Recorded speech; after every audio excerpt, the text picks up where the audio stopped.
iniciando la grabación. Ahí se está grabando la clase. Vamos a empezar, si les parece, con algunos comentarios generales. Yo pensaba que, según mis planes, esta clase es la última que vamos a tener así en forma sincrónica, por lo menos la última planificada, digamos, porque ya, digamos, estas 2, creo, semanitas que nos están quedando, están más destinadas a presentar contenidos que tienen que ver con lo que ustedes van a tener que retomar a la hora de rendir el final, y por ahí me interesa quedarme trabajando prioritariamente con las personas que tengan que recuperar o que reescribir los trabajos evaluativos. Estoy en proceso de corrección del tercer trabajo evaluativo, ya estoy terminando, creo que me falta corregir uno solo o 2, la mayoría de ustedes ya deben haber recibido la corrección. Por ahí algunos me están faltando, algunos trabajos, ya los corregí hace un rato algunos y creo que me faltan 1 o 2, así que después de esta clase van a recibir la corrección las personas que están faltando. Quienes tienen que reescribir, hay gente que tiene que reescribir, hay gente que tiene que reescribir todo el trabajo, hay gente que tiene que reescribir alguna que otra consigna. Yo puse como tiempo límite, como plazo, el 19 de noviembre. ¿Sí? Entonces esto es para la gente que tenga que reescribir el tercer trabajo práctico. Y en este momento están en proceso de elaboración del último trabajo evaluativo, va llegando más gente, están en proceso de elaboración del último trabajo evaluativo que se entrega el lunes, ¿no es cierto? El lunes 16. Quienes hayan aprobado los 4 trabajos evaluativos, digamos quienes después del lunes aprueben el 4.º trabajo, quienes hayan aprobado los 3 anteriores y tengan cumplido este requisito de haber participado por lo menos en 9 o 10 de las actividades semanales que se piden, ya digamos tendrían aprobado el cursado de la materia. Como los trabajos evaluativos son bastantes y lleva un tiempo corregirlas, porque en general todos los trabajos evaluativos tienen como mínimo 6, 7, 8 páginas, entonces es un trabajo bastante arduo corregir uno por uno, estoy un poquito atrasada con las correcciones de las clases, es decir, la última clase que corregí es la clase 10, me está faltando corregir la clase 11, la 12, la 13, esas clases todavía no me he sentado a corregirlas porque estoy queriendo terminar con los evaluativos, pero bueno, ya con los evaluativos estoy terminando en el día de hoy. La clase 11 y la 12 por lo menos ya deberían estar cerradas, esas 2. La 13 no, porque la 13, como se las di recién la semana pasada, les voy a dar toda esta semana que viene también para que puedan seguir elaborando la clase 13. Pero bueno, la 11 y la 12, ya en cuanto tenga un ratito me voy a sentar a cerrarlas porque ya, digamos, estamos en una fecha más que prudente para cerrar esas actividades. Un consejito que les doy, ahora que estamos llegando al final, es que tengan en cuenta cuando, más que nada quienes están aprobando el cursado y están llegando al final así como cansadas, cansados y no queremos saber más nada, tómense el trabajo de descargar los materiales de las clases que van para el final, ¿sí? Porque muchas veces pasa que cuando quieren rendir el final, perdieron esos materiales, no los tienen, no tomaron la precaución de descargarlos. Tengan en cuenta que este año no están los materiales en ninguna fotocopiadora, como suele ocurrir en otros años, que sí o sí, por lo menos en la fotocopiadora del instituto, están todos los materiales. Este año no es así porque no nos estamos manejando con la fotocopiadora del instituto. Entonces, tienen los materiales en el aula virtual y en el grupo de Facebook. El aula virtual es algo que, si bien los profesores, las profesoras podemos subir material, compartirlo, no la podemos manejar, digamos, desde el lugar de un administrador, administradora. Por lo tanto, yo no sé qué va a pasar con esas aulas virtuales. No sé si dentro de un año el ministerio no las dará de baja o no, porque por ahí también la plataforma del ministerio es limitada. Por ejemplo, vieron que yo cuando les subo videos, eso todo el tiempo les estoy subiendo los videos con enlaces a YouTube. Yo los videos de las clases las tengo que subir a YouTube, no las puedo subir en el aula porque son archivos muy pesados y la plataforma no lo soporta. Entonces es probable que en algún momento el ministerio dé de baja las aulas o las borre o borre los contenidos que están en las aulas virtuales. Entonces tomen la precaución, quienes están pensando ya, digamos, con miras al final, de descargar los materiales, aunque no se sienten a leerlos en este momento, sí de descargarlos y de tenerlos para cuando decidan rendir el final no se pierdan, ¿sí? Y lo mismo con el grupo de Facebook. Yo los grupos de Facebook los voy renovando año por año. Esto significa que el año que viene yo voy a borrar el grupo de Facebook de esta materia. Por lo tanto, no van a seguir teniendo el grupo para seguir descargando materiales. Lo dejo abierto al grupo hasta que empieza los estudiantes del año siguiente. Es decir, en agosto del año que viene, cuando empiece a cursar el grupo de filosofía que venga atrás de ustedes, el grupo de Facebook de ustedes se va a cerrar para abrir el nuevo. Es decir, que van a tener a disposición el grupo hasta agosto nada más. Entonces por ahí pasa que quieren rendir el final un año después y el grupo de Facebook no está más y eso, ¿sí? Así que bueno, nada, ese consejo, ¿sí? Tomen estas precauciones, guarden los materiales, tenganlos a mano para cuando tengan que retomarlos, ¿sí? Eh, Preguntas, dudas, hasta aquí, comentarios. Ya estamos al final, nos está faltando muy poquito.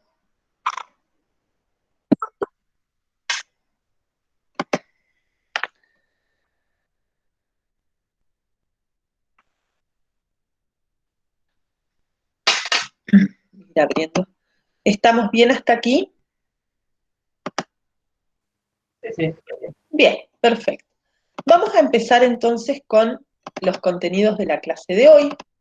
Como dijimos, son contenidos que ya no son parte de absolutamente ningún trabajo evaluativo, sino que son contenidos que vamos a tomar y considerar el día que ustedes rindan el final.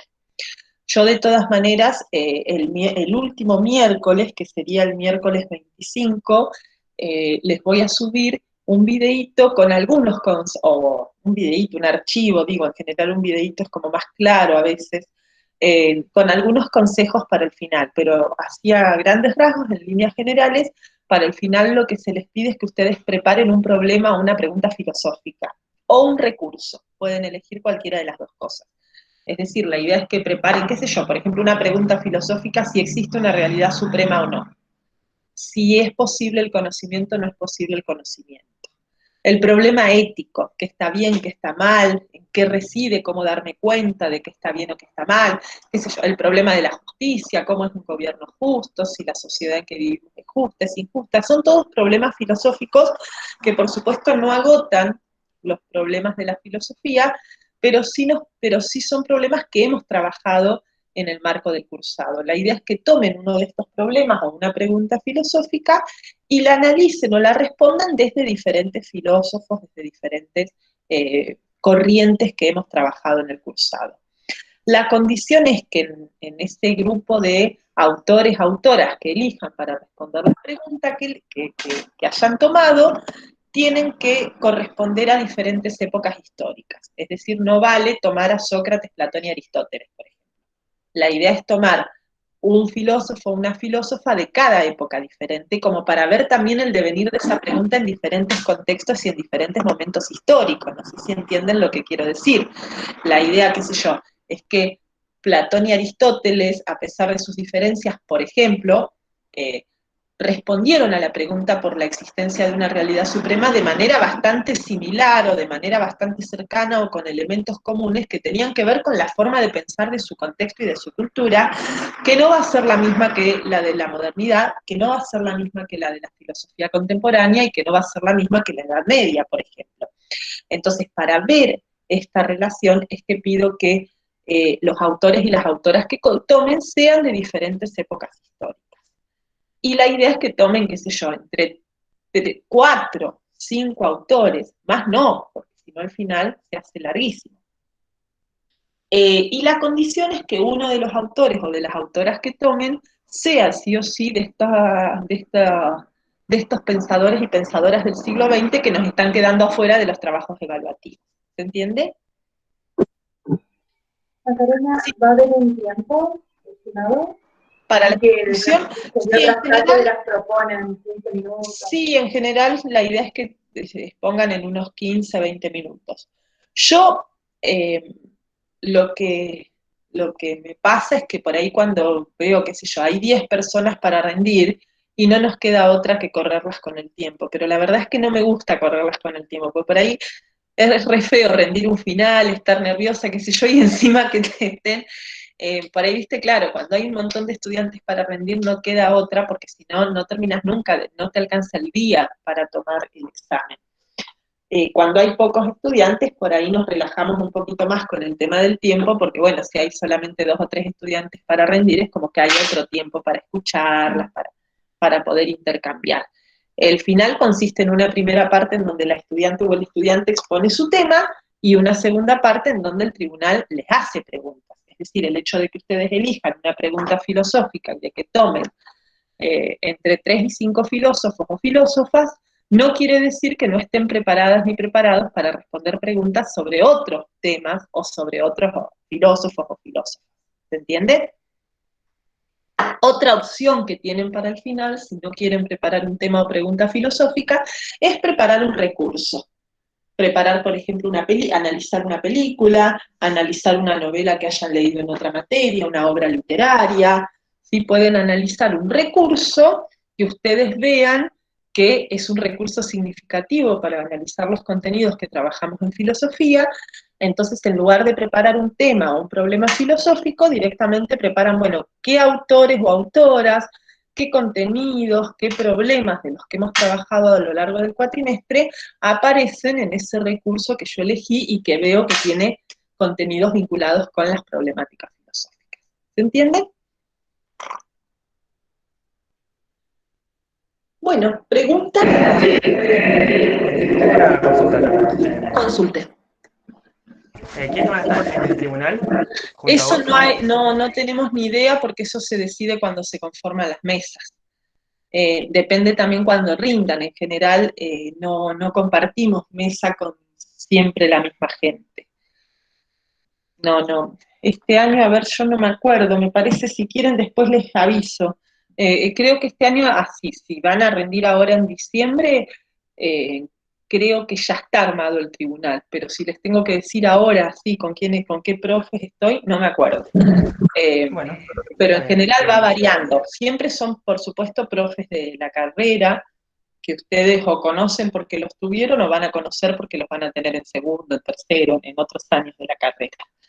Eh, pero, pero no, la conformación del tribunal siempre es variable, no es siempre con las mismas y los mismos profes, digamos. Quienes rindan en diciembre van a tener un tribunal y en febrero por ahí van a tener otro. Lo que no varía es que estoy yo. Eso no varía. Cuando vengan a rendir filosofía les voy a tomar yo. Después quienes me van a acompañar, eso puede ir modificándose, puede ir variando. Buenísimo, perfecto. Bien. Bueno, vamos a arrancar entonces con la presentación de los autores y las autoras que vamos a tomar en la clase de hoy. Les voy a compartir mi pantalla. Como estamos viendo desde la clase pasada, ya hemos dicho que estamos entrando en lo que es la filosofía del siglo XX, de lo que fue la filosofía del siglo XX, o más bien dicho, de la filosofía contemporánea. Y una característica que hablábamos de la filosofía del siglo XX, de la filosofía que... A ver, hay alguien que está queriendo entrar. ¿Ven mi pantalla? Sí, Perfecto. Ahí dejé de compartir porque me sonó el ruidito de alguien que está queriendo ingresar. Ahí está. Ahora sí, sigo compartiendo.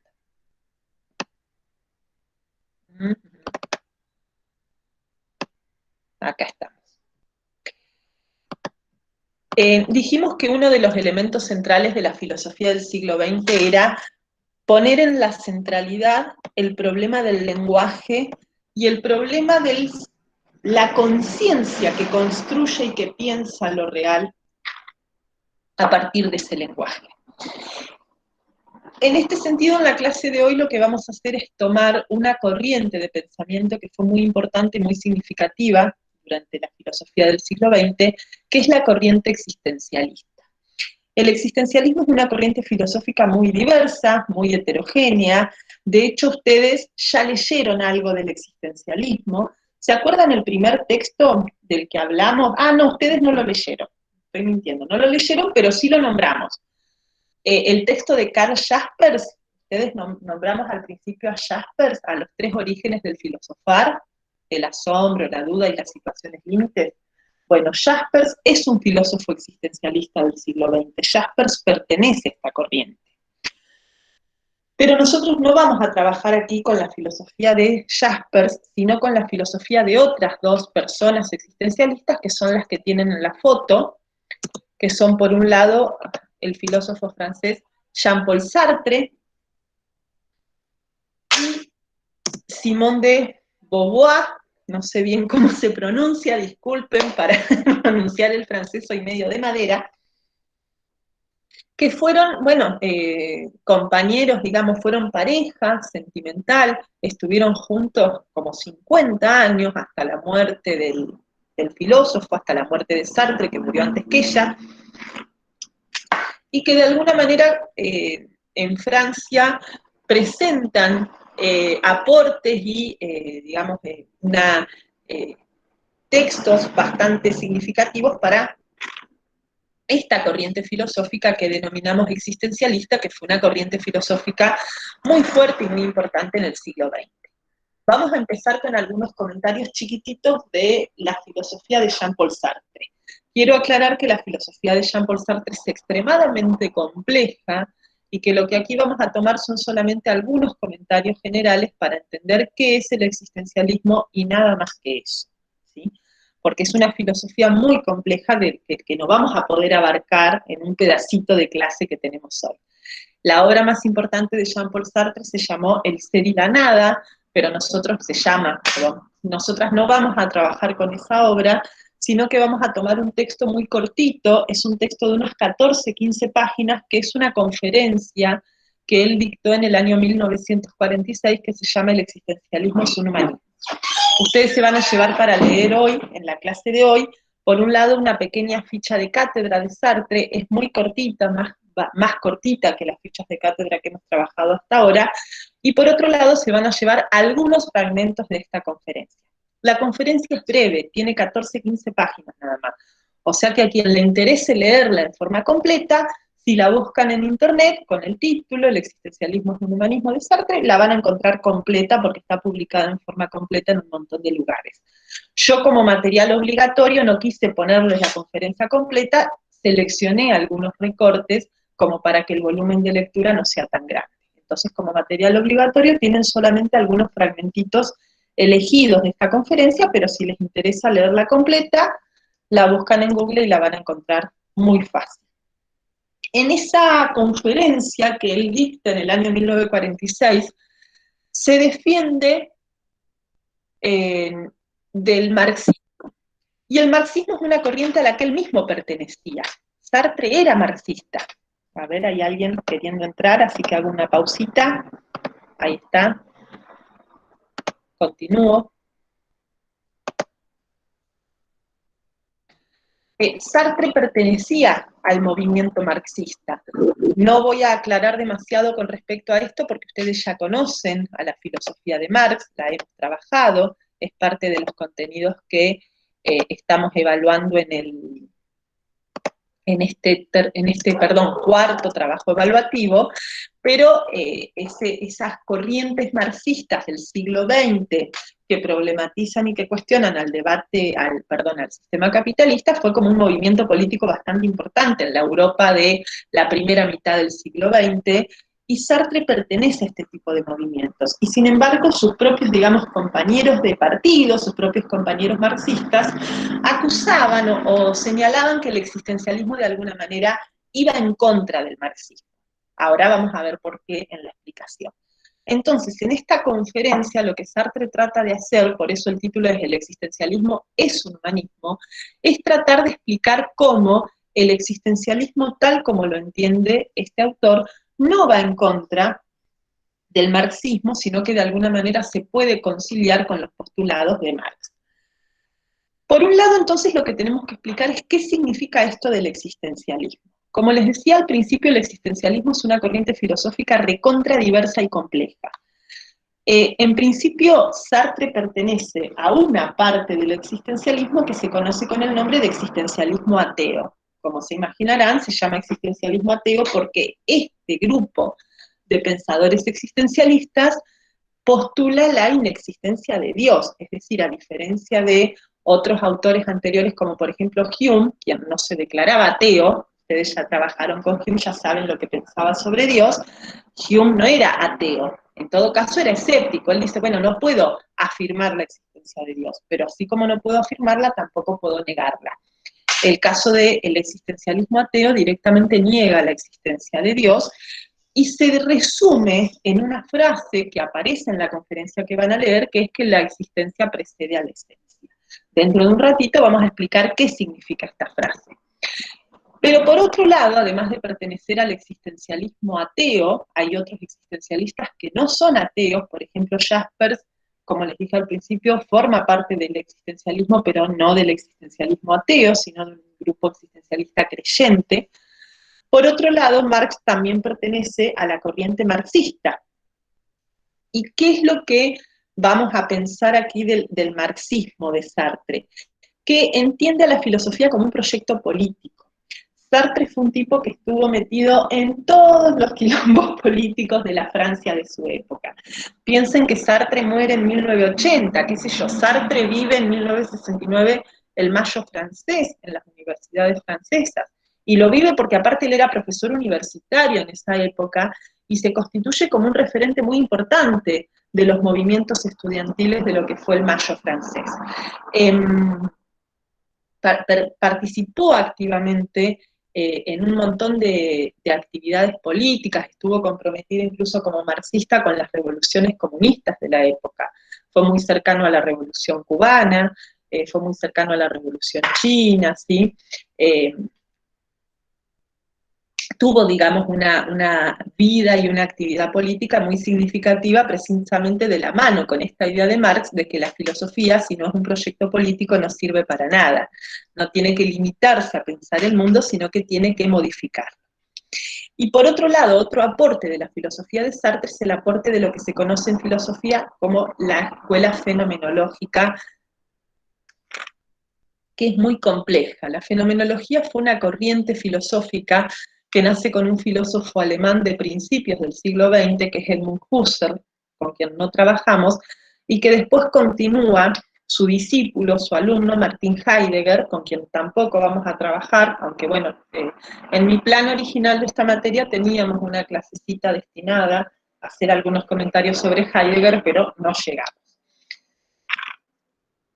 En síntesis, muy brevemente, el proyecto fenomenológico discute o pelea con el proyecto de la modernidad del idealismo. En la modernidad, la filosofía de Kant y la filosofía de Hegel habían sido filosofías idealistas. ¿Qué significa filosofías idealistas?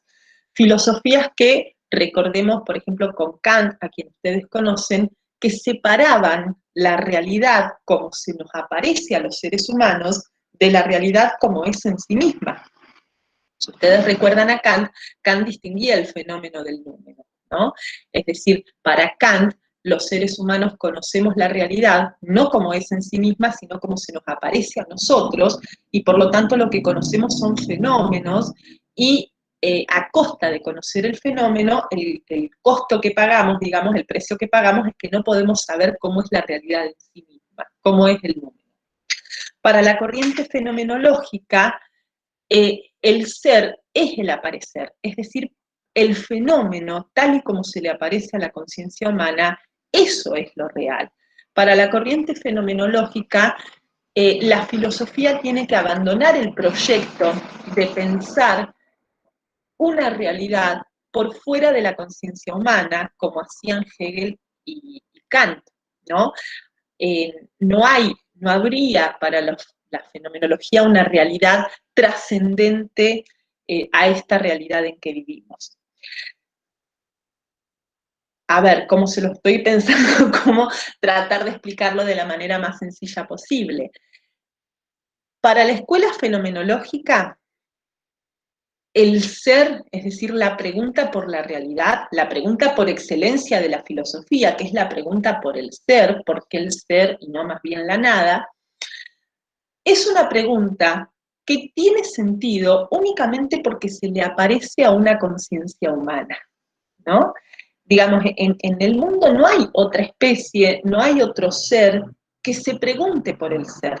Es decir, que si la pregunta por el ser aparece únicamente en una conciencia humana y aparece mediada por el lenguaje, porque la pregunta por el ser es lenguaje también, porque la conciencia se manifiesta a través del lenguaje, ya dijimos la clase pasada la importancia que la filosofía del lenguaje tiene en el siglo XX, entonces la filosofía tiene que estudiar o tiene que tratar de captar cómo aparece la pregunta por el ser en esa conciencia humana.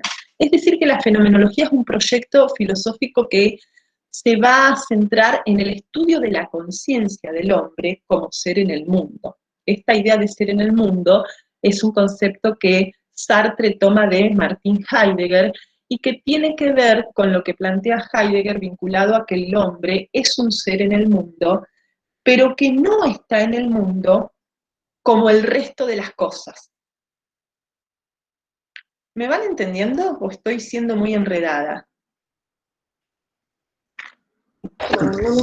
Lo último no me llegó a quedar claro. Bien, les estaba por dar un ejemplo, pero quería ver si me iban siguiendo. ¿Qué sé yo? Por ejemplo, yo digo, este mate está arriba de la mesa, está en la mesa. Ese en, esa palabrita en, designó una relación de lugar. Yo al decir que el mate está en la mesa, estoy diciendo en qué lugar está el mate. Pero cuando Heidegger dice que el hombre es ser en el mundo, dice que esa palabrita en este caso, designa algo muy distinto que no tiene que ver con una relación de lugar, sino que tiene que ver con una existencia. ¿Vieron cuando yo digo, a ver, con un ejemplo cotidiano? No, digo, qué sé yo, a Martín lo llamé por teléfono, pero no me dio ni pelota porque está metido en sus cosas. ¿Sí? Cuando yo digo que Martín está metido en sus cosas, ese en no es una relación de lugar. ¿Qué quise decir ahí? Cuando yo digo, no, está metido en sus cosas, ¿qué quise decir?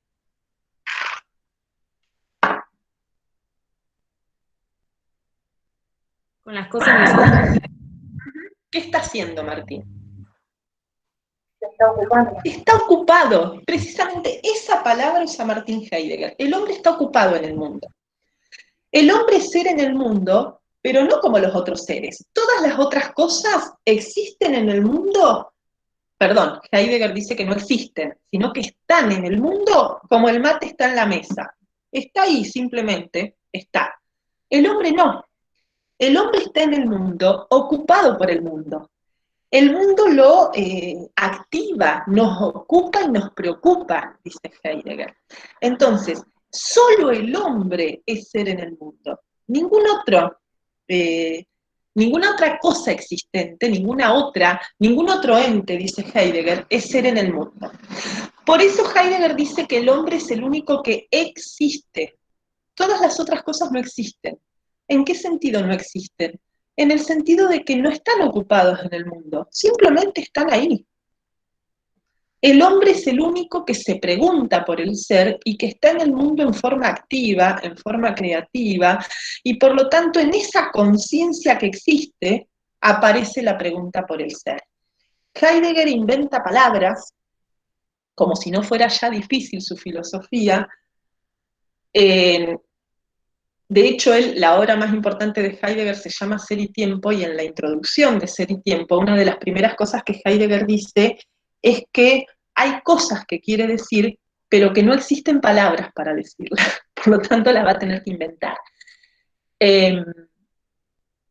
Entonces, bueno, ya nos avisa desde el principio que nos va a inventar algunos conceptos. Y uno de los conceptos que él de alguna manera inventa, él en lugar de hombre, en lugar de ser humano, usa la palabra ser ahí. En alemán es Dasein, ¿sí? El ser ahí.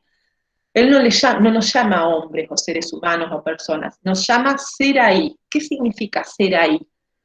que los hombres somos el ahí, el lugar en donde aparece el ser. Es el espacio, es el ámbito de aparición del ser, porque es el espacio de aparición de la pregunta por el ser. La pregunta por el ser solamente aparece en una conciencia humana, no aparece en otro lado. Es más o menos como, ¿no? Quizás han escuchado este dilema, nunca escucharon esta pregunta de si un árbol se cae en el medio del bosque y no hay nadie para escucharlo, si hace ruido igual o no. ¿Escucharon alguna vez esa? Como una pregunta, digamos, o un dilema, ¿no? Para definir qué sería el sonido, qué es el ruido. El ruido es ruido porque alguien lo escucha. Si no hay nadie para escucharlo, ¿es ruido igual? Bueno, en este caso la pregunta sería similar. ¿Quién se pregunta por el ser? ¿Quién se pregunta por la vida, por la muerte, por la existencia? Solamente los seres humanos. Si en el mundo no hubiera seres humanos, ¿existiría el ser si no habría nadie que se pregunte por él? Esta es un poco la idea de Heidegger, ¿no? Que el ser es una pregunta y es un problema filosófico que aparece únicamente en el ser humano. Por lo tanto, el mundo solamente es mundo para el ser humano, porque el único que se pregunta por el mundo es el ser humano. No existe el mundo independientemente de la conciencia que lo piensa. Así como el ser humano, solamente ser humano en el mundo. No existe una conciencia por fuera del mundo, no existe una conciencia por fuera del lenguaje, no existe una conciencia por fuera del contexto. En este sentido, el proyecto fenomenológico entonces propone pensar el ser como aparece en la conciencia humana. Fíjense la centralidad del sujeto que se había iniciado en la modernidad, y que acá es como que se radicaliza para preguntarnos por la pregunta filosófica por excelencia, por la metafísica, por la realidad, tenemos que preguntarnos por la conciencia humana, porque ese es el lugar en donde se da la pregunta por esa realidad. No se da en otro lugar. La pregunta por lo real no es algo que esté ahí, sino que es algo que aparece únicamente para la conciencia humana. Muy difícil.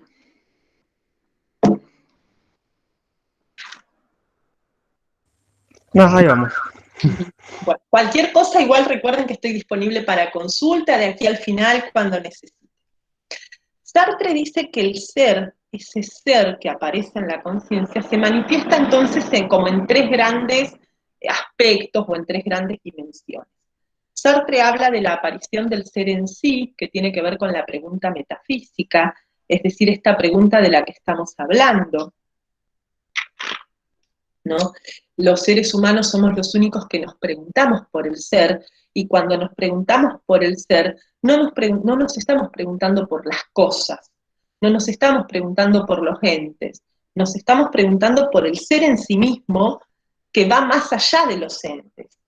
Esto también lo dice Heidegger, ¿no? Heidegger dice que toda la historia de la filosofía empieza preguntándose por el ser para terminar respondiéndose por algo que no es el ser, sino que es un ente, ¿no? Por ejemplo, Dios, ¿no? Dios no es un ser, Dios es un ente, porque es una cosa que existe. El ser en sí tiene que ver con esa característica que tenemos en común todos los entes. ¿Qué tiene en común este mate con este teléfono, conmigo, con ustedes y con Dios si es que existe? Tenemos todos en común que somos, que compartimos el ser. Es decir, que cuando la filosofía se pregunta por el ser, no se pregunta en Heidegger por el hombre, ni por el mate, ni por Dios, sino por lo que tenemos en común, el hombre, el mate y Dios, que es el ser en sí. Por otro lado, dice Sartre, aparte de la pregunta por el ser en sí, el ser se manifiesta en un ser para sí, por esto que dijimos recién, porque esa pregunta del ser en sí solamente se le aparece a la conciencia humana.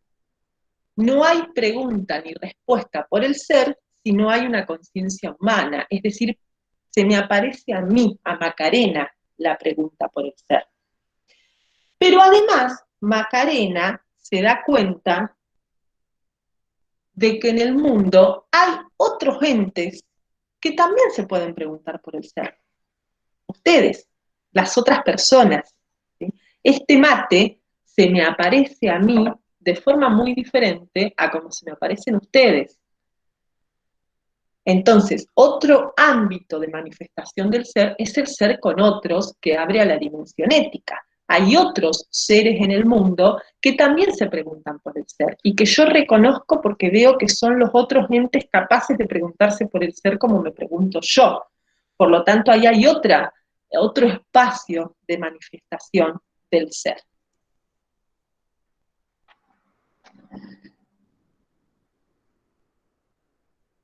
Entonces lo que caracteriza al ser humano, lo que caracteriza al ser ahí, al ser en el mundo, es la aparición de la conciencia, es la existencia, la existencia de la conciencia, que Sartre dice que ¿qué es la conciencia? La conciencia es la búsqueda del ser, ¿no? La conciencia es la que se pregunta por el ser, decíamos recién.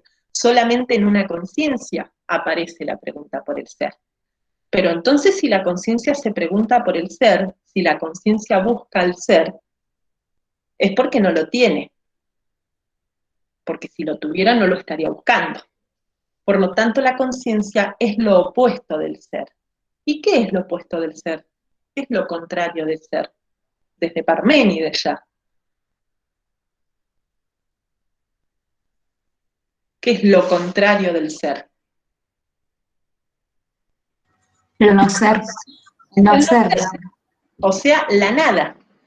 Entonces, para Sartre, la conciencia humana es la nada misma. Sartre tiene una frase, Sartre es un filósofo que nos ha dejado un montón de frases polémicas y fuertes. Una de esas frases dice que el hombre es el ser mediante el cual la nada viene al mundo. Si la conciencia no es ser, entonces es la nada misma. Pero no la nada misma en el sentido lógico, en el sentido matemático, en el sentido de Parménides y de la filosofía griega, sino la nada como proyecto. La conciencia humana no es nada, y como no es nada, se puede convertir en cualquier cosa, porque no tiene una esencia predefinida, no tiene una esencia predeterminada. Dentro de un ratito vamos a aclarar un poquito mejor esto, ¿no? Hay como una oposición, dice Sartre. La conciencia es lo opuesto del ser y el ser es lo opuesto de la conciencia. Entonces, la conciencia está todo el tiempo buscando al ser, pero el ser se resiste a ser atrapado por la conciencia, porque donde el ser sea atrapado por la conciencia deja de ser proyecto, la conciencia deja de ser lo que es, y el ser también deja de ser lo que es. Por lo tanto, para que existan conciencia y ser, tienen que ser cosas distintas. La conciencia no tiene que atrapar al ser, y el ser no se tiene que dejar atrapar por la conciencia, digamos, dicho en forma muy gráfica y simplificada. Y ahí llegamos a la frase que yo les señalaba al principio, la idea de que la existencia precede a la esencia. Precisamente les hice toda esta introducción compleja de la fenomenología, que es muy compleja, es difícil leer a Husserl, leer a Heidegger y leer a Sartre en El ser y la nada sobre todo, porque Sartre escribió mucho, escribió también novelas, obras de teatro. En esta conferencia que yo les dejo, Sartre propone esta frase que resume de alguna manera la filosofía existencialista. En el ser humano, y solamente en el ser humano, la existencia precede a la esencia. ¿Qué significa esto? Que el ser humano existe, viene al mundo. Sartre, otra de las frases de Sartre es que el ser humano fue arrojado al mundo. En realidad, Sartre la toma de Heidegger había dicho esto también. Somos arrojados al mundo, dice Heidegger, existimos, dice Sartre, y esa existencia precede a la esencia. ¿Qué significa? Que existimos sin tener una esencia predeterminada. Por eso la conciencia es la nada, es lo que no tiene ser. Algo de esto seguramente ustedes, por lo menos quienes hicieron antropología conmigo, lo trabajaron. No sé quiénes hicieron antropología con Vero. Pero nosotros en antropología, cuando hablamos de la cultura, cuando hablamos de la identidad, decimos precisamente que tenemos que pensar estos conceptos desde posturas que no sean esencialistas, porque precisamente la característica propia de la cultura humana, del ser humano en general, es no tener una esencia. ¿Qué es la esencia? ¿Qué era la esencia en Aristóteles? ¿Se acuerdan?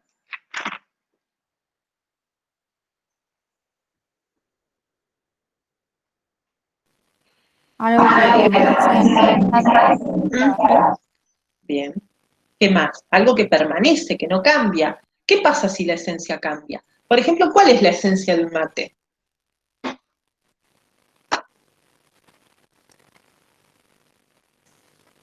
Que pueda ser usado para tomar mate. Bien. ¿Qué pasa si el mate se rompe, si no me sirve más para tomar mate? ¿Qué sé yo? Se le hace un agujero acá y me cebo el mate y se chorrea por todos lados. Ahí cambia, sería madera, sería, no Claro, sé, ya no es más un basura. mate. Si la sustancia pierde su esencia, no es más lo que era, ¿no? Sí. Es decir, que el mate tiene una esencia predeterminada. Cuando yo fabrico el mate, lo fabrico con la intención de que el mate sirva para tomar mate. Esto no ocurre con los seres humanos. Los seres humanos, cuando venimos al mundo, no somos nada. Podemos convertirnos en la Madre Teresa de Calcuta o podemos convertirnos en Hitler. No somos nada predeterminado. Por eso somos pura libertad, por eso no tenemos una esencia. Si los seres humanos tuviéramos una esencia predeterminada, dice Sartre, no seríamos libres, pero somos libres. Y eso demuestra que no tenemos una esencia, que nos podemos construir como a nosotras nos parece. ¿Entienden? Sí. ¿Sí? ¿Se entiende la idea? Por eso somos pura libertad. Ahí en la imagen que les puse, no sé si quienes vieron, aprovechando que algunas escenas de esta película ya la trabajamos, es una escena de la película Matrix. En la película Matrix, en una de las escenas, Morfeo, el personaje pelado que ustedes vieron en la escena que les tocó trabajar, le da a elegir a Neo, al protagonista, si quiere tomar una pastilla roja o una pastilla azul. Si toma una de las pastillas, creo que era la roja, no recuerdo, pero si elige Neo la pastilla roja, va a abrir su mente, digamos, y va a tener conciencia de qué es la Matrix y de cómo es la realidad en sí misma. Ahora, si elige la pastilla azul, va a seguir con su vida de siempre, va a seguir con su rutina cotidiana, se va a olvidar de que conoció a Morfeo y demás. Por supuesto, como se imaginarán, elige la roja porque si no la película se hubiera terminado ahí, hubiera durado 10 minutos. Pero esa escena es significativa en este sentido en que dice Sartre, ¿quién decide si quiere la pastilla roja o la pastilla azul? Si Neo tuviera una esencia predeterminada que nos hace ser lo que somos, la libertad no tendría ningún sentido. Sartre afirma en contraposición que somos pura libertad, que hemos sido arrojados al mundo, esto lo dijimos recién, y que una vez arrojados al mundo somos absolutamente responsables de las decisiones que tomemos, porque las decisiones que tomamos las tomamos en absoluta libertad. Somos libertad, no tenemos una esencia predeterminada. Lo único que nos define como seres humanos es la condición de ser libres. ¿Sí? Por eso la filosofía de Sartre es existencialista, porque afirma la existencia como realidad primaria, digamos, que afirma a rajatabla la libertad. Que dice Sartre, es un dato absurdo, porque la verdad es que hemos sido arrojados al mundo, no sabemos por qué, pero es un dato innegable y a la que no podemos renunciar. Yo puedo renunciar a todo menos a mi libertad, ¿no? Sartre incluso da ejemplos muy extremos y muy crudos. Dice, qué sé yo, pensemos en los prisioneros de los campos de concentración del régimen nazi, que uno podría decir esas personas tienen absolutamente limitada su libertad, están completamente privados de su libertad. No, dice Sartre, porque incluso en esa situación tan cruda, esos prisioneros podían elegir, qué sé yo, podrían elegir intentar escapar, incluso sabiendo que intentar escapar implicaba que los asesinaran. Podían elegir intentar suicidarse, podían elegir, ¿sí? Lo único que no podemos renunciar es a nuestra libertad, incluso cuando nuestra libertad nos lleve a estos extremos tan crudos de los que hablamos. Uno diría, sí, pero qué digo, elige, qué sé yo, suicidarse. Bueno, pero es una elección. Podría haberlo elegido y no lo eligió, sino que eligen seguir teniendo esperanzas y seguir viviendo en ese contexto. Por lo tanto, dice Sartre, el hombre está condenado a ser libre. Esto lo van a leer en la conferencia, lo afirma. El hombre está condenado a ser libre. Puede elegir todo menos su propia libertad. Incluso el esclavo elige ser esclavo, dice Sartre. ¿Me van siguiendo hasta aquí? Sí, sí. ¿Qué significa que el hombre está condenado a ser libre? Precisamente que entonces, al afirmar nuestra libertad, el hombre puede elegir dos tipos de existencia. Puede elegir lo que la fenomenología llama el proyecto de la trascendencia o el de la inmanencia.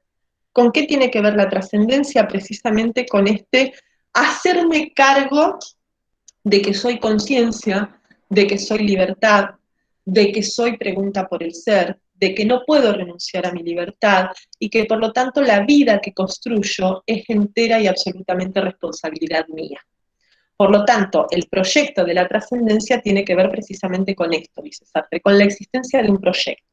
Podríamos decir que cuando Neo eligió la pastilla roja, cuando eligió ser consciente de la realidad, incluso aunque la realidad fuera una cagada, eligió el proyecto de la trascendencia, eligió hacerse cargo de esa conciencia. El problema es que hacernos cargo de esto genera angustia. La pregunta filosófica es una pregunta que genera angustia, es una pregunta que incomoda, es una pregunta que moviliza nuestros presupuestos. Por eso, dice Sartre, y también lo dice Heidegger, la mayoría de la gente no elige hacerse cargo de la pregunta. La mayoría de la gente elige la pastilla azul, elige la inmanencia que tiene que ver con el dejarse llevar por la rutina, con el permanecer en la zona de confort, con el no hacernos cargo de nuestra libertad, porque claro, hacernos cargo de nuestra libertad es hacernos cargo también de todas las cagadas, de las macanas, perdón, que nos mandamos, ¿no es cierto?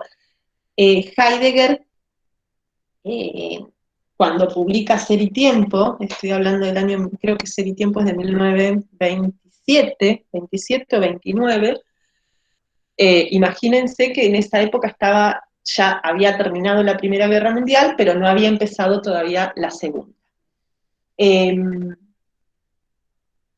Heidegger se muda a vivir al campo, digamos, en su adultez, es muy crítico de la vida moderna. Imagínense 1927, 1929.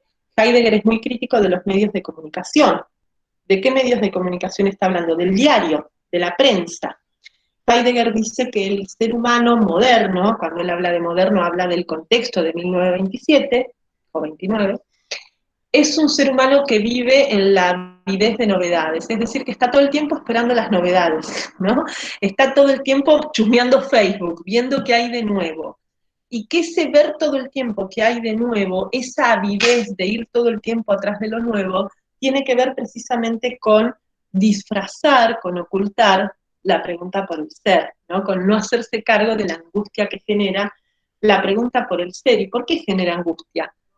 Porque la pregunta por el ser se revela precisamente como la nada y como la certeza de la muerte, ¿no? En definitiva, la conciencia, el hombre, además de ser en el mundo, es también ser para la muerte, dice Heidegger. Entonces, de alguna manera, esto genera angustia y entonces es mucho más fácil para muchas personas dejarse llevar, Heidegger dice, por el se, en alemán por el man, ¿no? ¿Qué es el se? ¿Vieron cuando decimos eso se usa?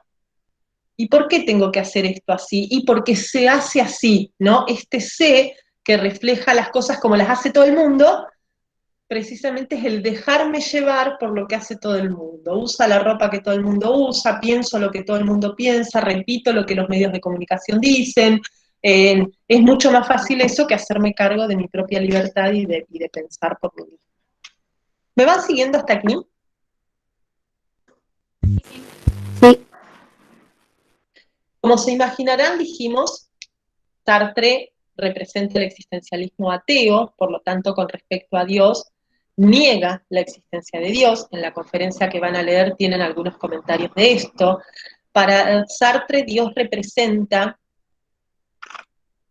la proyección que el ser humano ha hecho a la hora de buscar fundamentos del ser. Es decir, cuando el ser humano busca el ser y se pregunta por el ser en sí, proyecta el ser en sí en un ente, y ese ente lo llama Dios.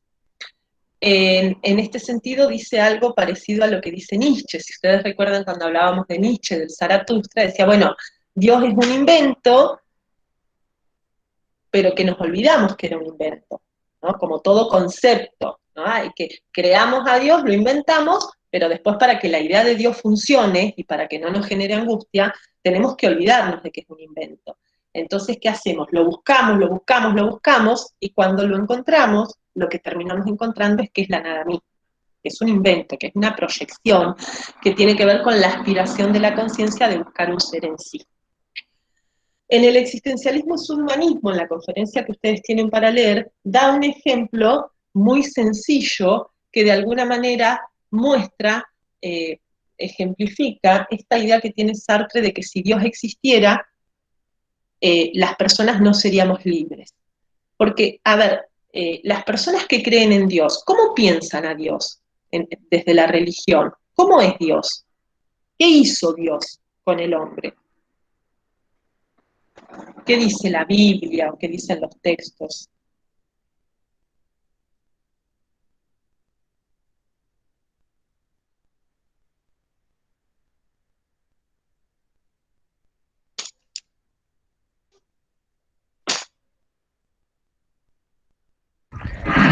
Y habla sobre la conducta, de cómo tiene que ser el ser humano, cómo somos imagen y semejanza de Dios. Somos Eh, imagen y semejanza de Dios. Bien, ¿y sí, por qué somos imagen y semejanza de Dios? ¿Qué es hizo lo Dios que, con nosotros? Nos liberó del pecado original, ¿no? Pero antes de sí. eso, ¿eh? Nos creó. Dios es creador, digamos, para la religión. Dios es creador del ser humano. Pero ¿qué es lo que dice Sartre? Si el ser humano hubiera sido creado por alguien, el ser humano tendría una esencia. Porque todas las cosas que son creadas tienen una esencia. Por ejemplo, este mate, pobre mate, tuvo todo el cuatrimestre siendo objeto de reflexiones filosóficas. Este mate fue creado por alguien. Hay alguien que creó el mate. Y como decíamos hace un ratito, ese alguien creó el mate con una idea, lo creó para algo. Por lo tanto, el mate tiene una esencia que tiene que ver precisamente con la intención de quien lo creó. Si el ser humano hubiera sido creado por Dios, no sería libre, porque tendría una esencia que ya estaría predefinida por Dios. Por lo tanto, la evidencia de la libertad humana para Sartre es prueba y demostración de que Dios no existe, de que no fuimos creados por Dios. Por eso esta idea de haber sido arrojados al mundo, ¿no? No fuimos Y de creados, poder, no puede existir. ¿Cómo? y de poder elegir para ti. Y de poder elegir. Dios, Dios no, Sartre, en la conferencia da el ejemplo del artesano y del cortapapeles. Dice, cuando un artesano fabrica un cortapapeles, lo fabrica teniendo ya en mente una esencia para ese cortapapeles. Lo mismo ocurriría con el ser humano en caso de que Dios existiera. Y por último, hay que ver cómo piensa Sartre la alteridad, que es un tema tremendo en la filosofía del siglo XX. La alteridad fue pensada por Husserl, fue pensada por Heidegger, recién hicimos algunos comentarios con respecto a esta idea de los otros seres en sí, los otros seres en sí no, pero los otros seres ahí, que también se preguntan por el ser, ¿no? En el mundo no solamente encontramos objetos, encontramos cosas, sino que también encontramos otros entes que también son seres existentes, entes existentes que se preguntan por el ser igual que nosotros. Y esto instaura la problemática de la alteridad, que después lo va a trabajar mucho mejor Simone de Beauvoir, la compañera de Sartre. Para Sartre, otra de las frases que nos dejó es que el infierno son los otros. Para Sartre, precisamente los otros, las otras personas, son fuente de lo que él llama esta caída original. ¿Qué es la caída original? Esta caída en una existencia alienada, toma el concepto de alienación de Marx, en donde nos dejamos llevar por lo que los otros esperan de nosotros y no nos hacemos cargo de nuestra propia existencia. Sartre dice que en general los otros son fuente de alienación en el sentido de que esperan cosas de nosotros, ¿no? Hay que portarse bien porque papá y mamá me van a retar, tengo que hacer lo que, ¿no? Para que no piensen mal de mí, no me voy a poner esa remera, ¿cómo me voy a poner esa remera? ¿Qué van a decir si salgo a la calle así? Me gusta este vestido, pero no me lo pongo por lo que van a decir, ¿no? No. Los otros, dice Sartre, son fuente de esta caída original. El hecho de que las personas muchas veces elijamos una existencia inmanente, decíamos recién, tiene que ver con lo que los otros esperan de nosotros y tiene que ver también con la intención de dominarnos, ¿no? Sartre defiende a rajatabla la libertad y en este sentido dice que los otros muchas veces lo que se proponen o lo que intentan es limitar esa libertad y convertirnos en objetos. Y aquí de alguna manera se acerca a Kant. En realidad no deberíamos ser objetos para nadie porque todos somos libres, podemos hacer lo que queramos. Y Sartre ve en la relación de pareja, en la relación de amor, el paradigma de esta relación alienante. Sartre cree que la relación de pareja es una relación en donde siempre tratamos de dominar a la otra persona, tratamos de que la otra persona haga lo que yo quiero, tratamos de que la otra persona limite su vida a lo que yo espero de ella. Entonces, en este sentido, la relación de pareja es una relación alienante. Como les contaba al principio, Sartre y Simone de Beauvoir estuvieron juntos 50 años, pero fueron como paradigma y como ejemplo de lo que hoy llamaríamos una relación abierta, que no estaba planteada en términos monogámicos, que no fue objeto de matrimonio, nunca se casaron formalmente, no tuvieron hijos ni hijas, es decir, tuvieron una relación, ¿sí?, con este tipo de parámetros en donde la propuesta era precisamente que la relación de pareja no se convirtiera en una relación de alienación. Bueno, y para ir cerrando a Sartre, ¿cómo piensa él la ética? Para Sartre, como se imaginarán, los valores éticos son pensados desde un lugar muy parecido al de Nietzsche. La ética es creación, es invención. Si las personas somos absolutamente libres, los valores éticos no existen, no hay valores morales, sino que son inventados, son creados por los seres humanos. Por lo tanto, igual que en Nietzsche, la ética se parece a la estética en el sentido de que se parece a la obra de arte, que la ética es un proceso de creación, de invención.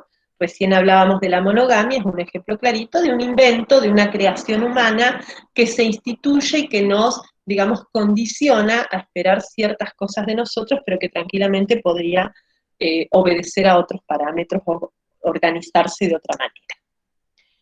Y ahora sí lo último, yo les decía al principio que Sartre, en esa conferencia, se defiende de la acusación de que el existencialismo va en contra del marxismo.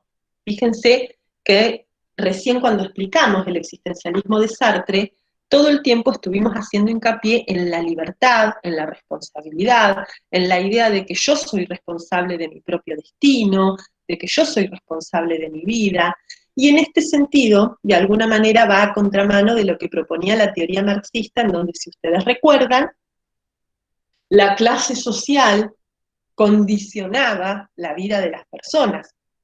Marx no hubiera dicho que yo soy el único responsable de mi destino. Marx de alguna manera sostenía que la condición social de las personas generaba determinadas subjetividades y determinadas conductas. Sartre se defiende de esta acusación diciendo que el existencialismo que él defiende puede convivir con el marxismo porque cuando yo elijo, cada vez que tomo una decisión, elijo por toda la humanidad. Y en este sentido, podríamos pensar esta pregunta de Sartre por el mismo camino que pensábamos el Así habló Zaratustra de Nietzsche, cuando hablaba Nietzsche de forma muy poética del eterno retorno, ¿no? Cada vez que elijo, no elijo solo por mí, elijo también por todas las otras personas. Yo elijo lo que creo que deberían elegir las personas en mi lugar.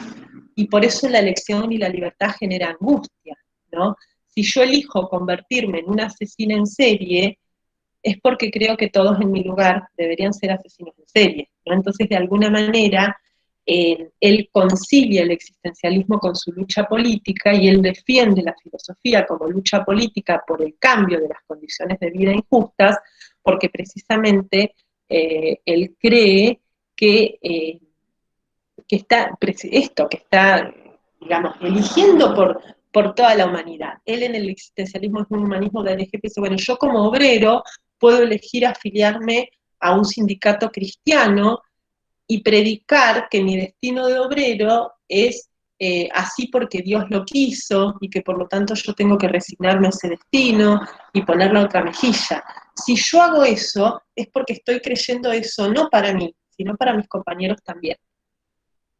Entonces, él opta, por supuesto, por la otra opción, que los obreros se unan en una lucha política por cambiar las condiciones de vida y que se asuman como protagonistas del cambio de su destino. Otro ejemplo que da en la conferencia es el de un alumno que le había ido a pedir consejo a ver si iba a la guerra o no, y ahí hay un ejemplo clarito de la crítica a la ética, ¿no? Dice, bueno, este alumno fue a pedirme un consejo porque estaba entre la espada y la pared. Vivía solo con su mamá. La mamá se había peleado con el padre y en la guerra había muerto su hermano mayor. Por lo tanto, él, que era el hijo menor, había quedado solito con su mamá.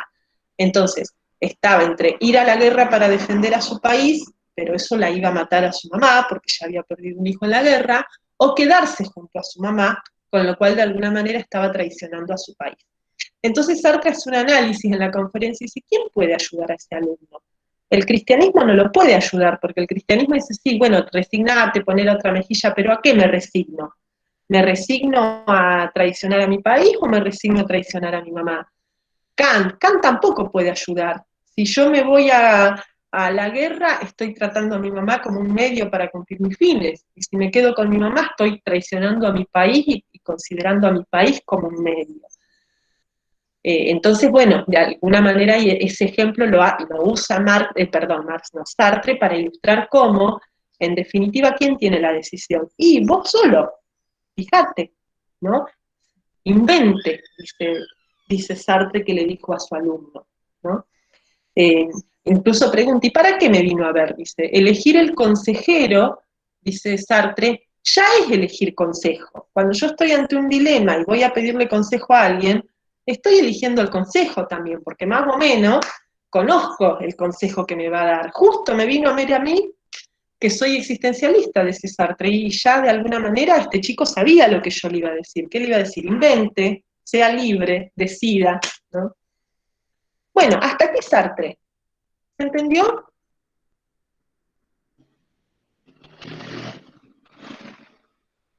Sí, sí. ¿Preguntas? Bueno, voy a tratar de ir más rapidito ahora. La otra autora, la compañera de Sartre, también existencialista, es Simone de Beauvoir, que de alguna manera la filosofía de Simone de Beauvoir viene a retomar la lucha feminista que había empezado con lo que se llama el feminismo de la primera ola. Si ustedes vieron algo de feminismo en alguna otra materia, quizás en antropología o en sociología, en la historia del feminismo se reconocen como algunas olas, digamos, históricas de reclamos feministas. El feminismo de la primera ola tiene que ver con el feminismo que aparece a fines del siglo XVIII, principios del siglo XIX, durante todo el siglo XIX, como movimiento social. Quiero decir, si por feminismo entendemos la queja de las mujeres de la injusticia, el feminismo existe desde que existe la humanidad. Ahora, si por feminismo entendemos el movimiento social que reclama por la injusticia del mundo capitalista contemporáneo, del mundo social, es un movimiento social que nace precisamente en la época de la Revolución Francesa, a fines del siglo XVIII, principios del XIX, y que nace como movimiento de mujeres agrupadas, como movimiento social precisamente, reclamando que los ideales de igualdad y libertad no se estaban cumpliendo para las mujeres. Es decir, la Revolución Francesa, y de ahí en más la mayoría de los países que instauran gobiernos representativos, democráticos, se sustentan en discursos que defienden la igualdad de las personas, ¿no? En épocas anteriores no se defendía la igualdad de las personas éramos desiguales y no había cuestionamiento. Pero ahora, con la modernidad, con la ilustración, a partir de fines del siglo XVIII, se defiende la igualdad de las personas. Entonces el feminismo nace como un movimiento social que denuncia que esa igualdad que se defiende no es para todas las personas, sino para la mitad de la humanidad. Son muy importantes en Europa, en Inglaterra, en Francia, los movimientos sufragistas del feminismo de la primera ola, que reclaman el derecho al voto y que ya para la época de Sartre y Simone de Beauvoir habían sido reconocidos. La mayoría de los países ya tenían, las mujeres habían adquirido no solo el derecho al voto, sino varios derechos civiles, como, qué sé yo, administrar sus propios bienes, cobrar su propio salario por su trabajo, derecho a estudiar en una universidad, a ser aceptadas, porque las mujeres no éramos aceptadas en las casas de altos estudios. De alguna manera, sobre todo después de la Segunda Guerra, el voto femenino fue reconocido en la mayoría de los países del mundo, de Europa, sobre todo como una especie de premio al hecho de que las mujeres habían peleado en los campos de batalla a la misma altura que los varones, y por lo tanto si eran iguales para perder la vida, de alguna manera se les reconoce el derecho de ser iguales también en el campo político. En 1949 Simone de Beauvoir publica El segundo sexo, que es un libro que de alguna manera representa lo que llamamos el feminismo de la segunda ola. Ese feminismo de la primera ola ya había conseguido los derechos que reclamaba, y ese conseguir derechos había como de alguna manera calmado los reclamos del movimiento feminista, que son retomados ahora, sobre todo por estas feministas representadas por la compañera de Sartre, que toma el existencialismo para pensar desde esa corriente filosófica la situación de las mujeres. Simone de Beauvoir, aparte de existencialista, es también marxista, igual que Sartre, por lo tanto va a pensar a la liberación femenina en paralelo con la lucha de clases de la que habla Marx y con la necesidad del proletariado de superar la situación de injusticia capitalista. En el segundo sexo, la idea que Simone de Beauvoir plantea, ahí hay una cita que van a leer cuando lean los textos de esta clase, tiene que ver precisamente con la idea de que las mujeres somos históricamente pensadas como lo otro. Ya dijimos recién cómo piensa Sartre la alteridad, ¿no? Y de alguna manera entonces Simone de Beauvoir va a pensar esto también, ¿no? Las mujeres somos el único género que se tiene que justificar. A ningún hombre se le ocurriría escribir un libro sobre la situación de los varones en la humanidad. A las mujeres sí, porque la situación de las mujeres en la humanidad es particular. Es algo que tiene que ser justificado. Por eso ella cree que las mujeres hemos sido pensadas históricamente desde lo que ella llama una alteridad disfuncional. Es decir, hemos sido pensadas como lo otro, como la otra inferior. Por eso el segundo sexo, ¿no? El título del texto, el segundo sexo, tiene que ver con esto, de que somos el sexo subordinado al sexo que supuestamente es natural, va de suyo, no se tiene que justificar. En el texto que van a leer sobre Simone de Beauvoir, la autora, que es María Luisa Femenías, toma tres cuestiones. Por un lado, ¿qué método usa ella para analizar la situación de las mujeres en el mundo? Que no tiene que ver con la situación de las luchas políticas, porque ya tenemos el derecho al voto. Tiene que ver con la lucha precisamente vinculada con lo que hablábamos al principio de la fenomenología, de captar la vida cotidiana de las mujeres, de pensar cómo la vida cotidiana de las mujeres está marcada por relaciones desiguales entre los sexos. Ella en el segundo sexo adopta un método que se denomina progresivo-regresivo. Fíjense el nombre, progresivo de progreso y regresivo de regresar, de ¿no? Ir para adelante y para atrás. Este método se propone dar cuenta de la experiencia cotidiana, de la situación actual, del acontecimiento, como se vive el presente de las mujeres. Por supuesto, estamos hablando del presente de 1949. Para eso, para configurar, para comprender la situación actual de las mujeres, es preciso ir para atrás y reconstruir su devenir histórico. Entonces, Por eso ahí está la parte de regresivo. Hay que ir para atrás, hay que ver la historia y cómo esta situación presente llegó a ser lo que es hoy. Por eso tenemos que hacer un análisis sincrónico y diacrónico, es decir, un análisis que vaya para atrás, que mire la historia, pero también un análisis del presente, un análisis de cómo las mujeres viven hoy su situación en la sociedad. La primera parte del método, entonces, que es la parte regresiva, tiene que ver con este recorrido histórico, donde Simone de Beauvoir se pregunta de dónde viene la sumisión histórica de la mujer.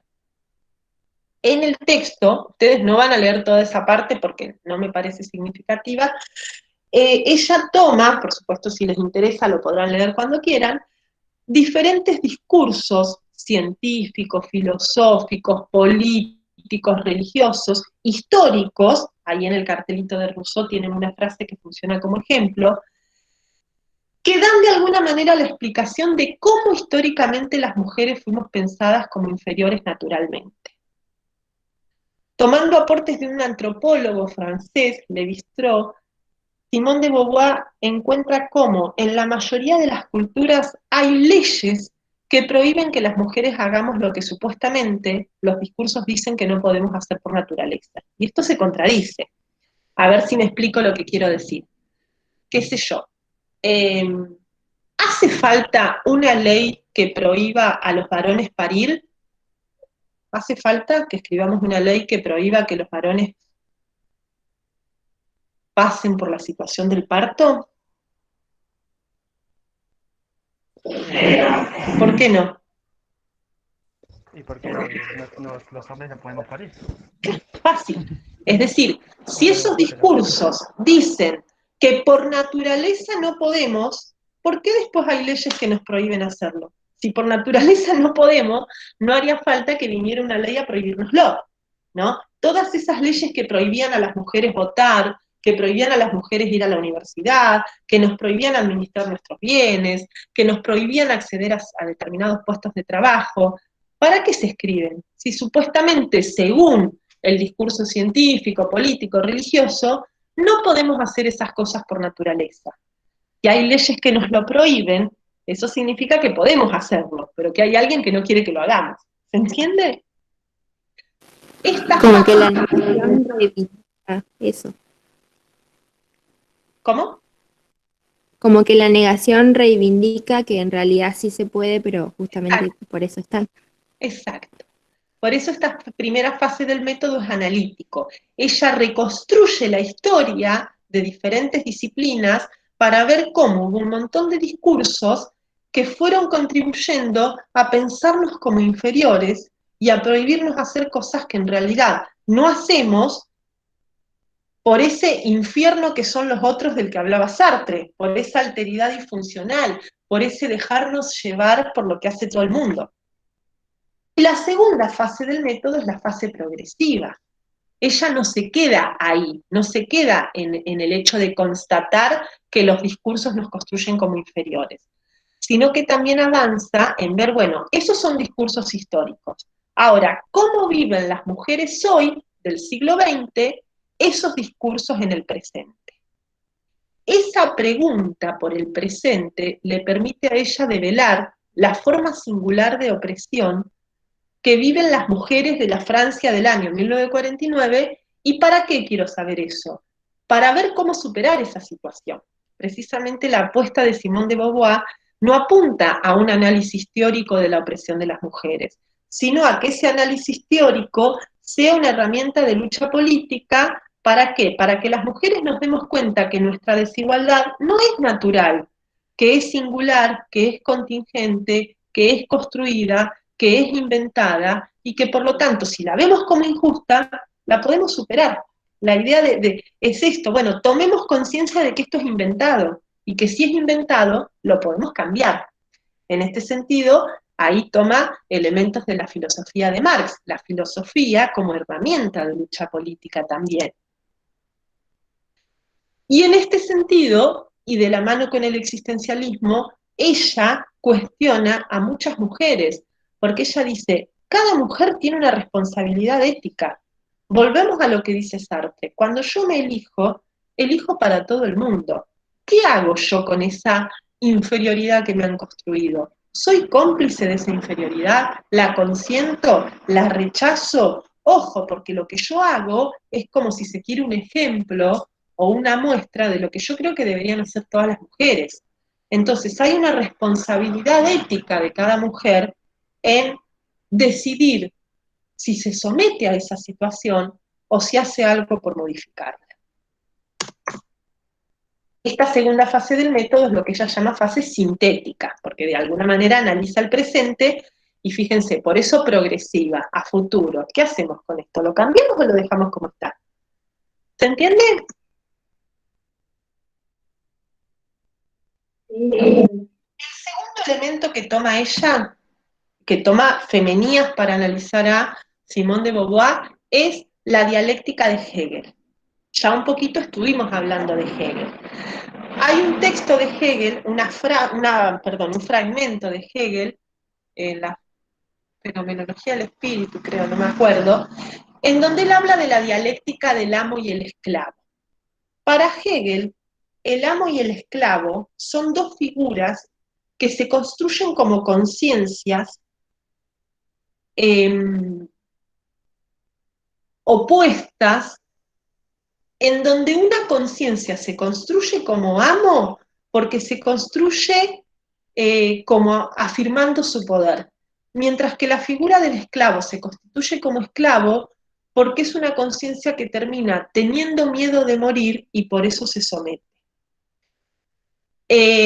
De esta manera explica Hegel la alteridad de la que estamos hablando con Sartre y con Simone de Beauvoir, pero también explica la construcción de la conciencia humana, digamos, y en este sentido algo de esto va a tomar después Nietzsche también. ¿Cómo se construye la conciencia humana? Se construye en relación con otras conciencias, pero ¿qué hay con otras conciencias? Enfrentamientos, intentos de dominación. Yo, Macarena, quiero dominarlos a ustedes, y como quiero dominarlos, nos peleamos a muerte por la dominación. En esa pelea a muerte, una de las dos conciencias, o la de ustedes o la mía, termina teniendo miedo de morir, termina teniendo miedo de perder la vida en esa lucha. Entonces, ¿qué hace? Se somete. Y al someterse, mi conciencia termina convertida en la figura del amo y la otra conciencia termina convertida en la figura del esclavo. La figura del esclavo priorizó la vida por sobre la libertad. La figura del amo priorizó la libertad por sobre su propia vida. No tuvo miedo de morir. Luchó hasta el final con tal de mantener su libertad. Esta dialéctica hegeliana es tomada por Simone de Beauvoir para pensar precisamente la figura del varón como la figura del amo, del uno, y la figura de la mujer como la figura del esclavo, del otro, a ese uno que se constituye como dominante. Y de alguna manera, esa figura de las mujeres como las otras, como las siervas, como las esclavas, encuentran justificación en la tradición religiosa, en donde se supone que las mujeres fuimos creadas a partir de la costilla del varón.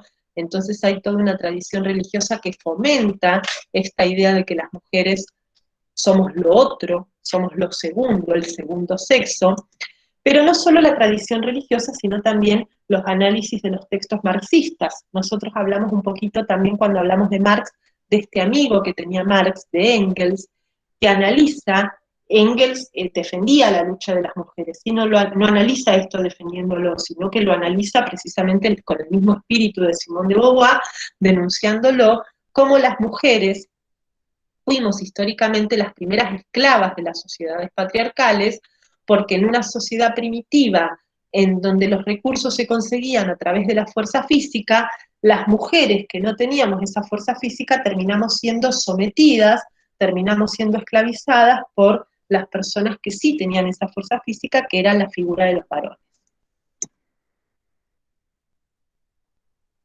Esta figura histórica ha terminado generando que las mujeres terminemos siendo un grupo que es reconocido e identificado en función del grupo de los varones. Y esto se demuestra en muchas leyes del ámbito jurídico. Por ejemplo, ¿por qué las mujeres no podíamos votar? ¿Qué justificación se daba para el hecho de decir que las mujeres no podíamos votar? ¿Alguien sabe? Por la falta de facultades y por algo más también. Sí, eso indudablemente, por la falta de facultades. Pero además, ¿alguien escuchó debates o discusiones de la época? Son muy interesantes, cómo se peleaban los legisladores varones a ver si las mujeres podíamos votar o no y por qué.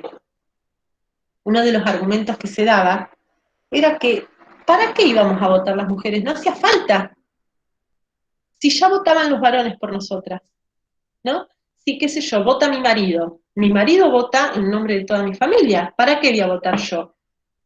Sería una maleducada si voto diferente a mi marido o a mi padre, ¿no? Si ya teníamos a los varones, ¿para qué íbamos a votar nosotras, ¿no? Esta idea de que las mujeres nos tenemos que identificar y nos tenemos que reconocer en los varones, que hace que las mujeres seamos, ustedes en la clase de hoy van a leer un pedacito, unas paginitas chiquititas del segundo sexo, en donde Simone de Beauvoir compara la lucha de las mujeres con la lucha de los esclavos, con la lucha de los proletarios, y dice esto, ¿no? A diferencia de los esclavos y de los proletarios, las mujeres hemos sido un grupo social que no hemos logrado históricamente constituirnos como grupo, porque terminamos definiéndonos no como mujeres, sino como otra cosa.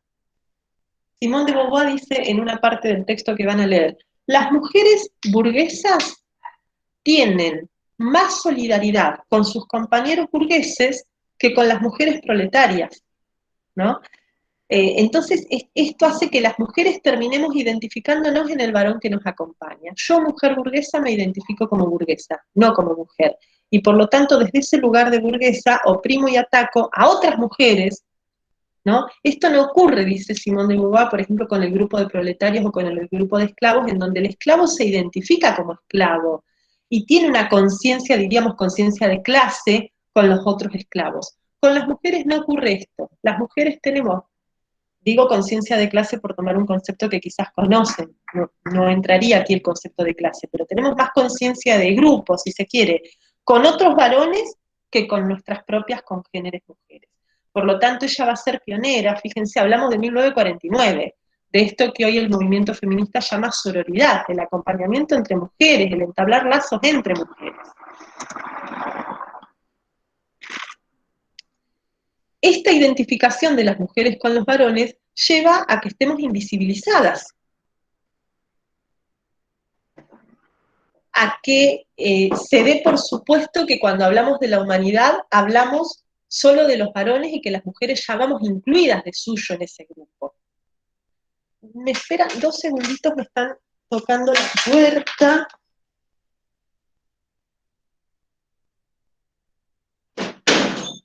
Hola, estoy trabajando, disculpame, no te puedo atender ahora. Disculpen, ya está, ya volví.